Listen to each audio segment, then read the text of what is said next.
rest of their team. Got the stun, scatter the weak onto Dokla, more damage coming through, calling down onto Acadian, as now both health bars evaporate, and Clutch Gaming finds two. We can get them all and then go top, okay? Go top, we just win. He's ending the game. He's ending the game. It's looking like he's ending the game. Yeah, looks like he's ending the game. The loss streak is over, and Clutch Gaming take down Optic. There it is, get it. Lands the spike, goes down. He's forced to flash out as he could go down before the Baron hits. Barrels go in, and it's going to be Blabbers. Blabber went in. Blabber a little too far forward. He has his flash out. If it's going to be crazy after lands the spike, in goes Zazel. That's all it takes. Just go in. Just get him, Blabber.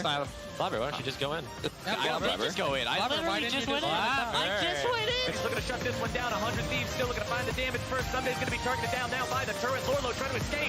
100 Thieves look to find the damage, and they have 100 Thieves getting pressured here in the mid lane until Aphromoo looks to turn it all around. The damage comes through, and Contract's going to be taken down immediately. Matt's going to join him there right there after. Fine, we're fine. Oh, thanks, Puppy, bro. He's got it. He decides to go right in the face of that Gold Fox, and TSM will turn this one right around. Culling comes out, and Lost goes down. It's a double kill for Greg. Alcer should die here. I'm dead. Ali will die. They're all on Huni. I got Lucian. Back. 2 for 2. Hella good. Jackson goes over the wall.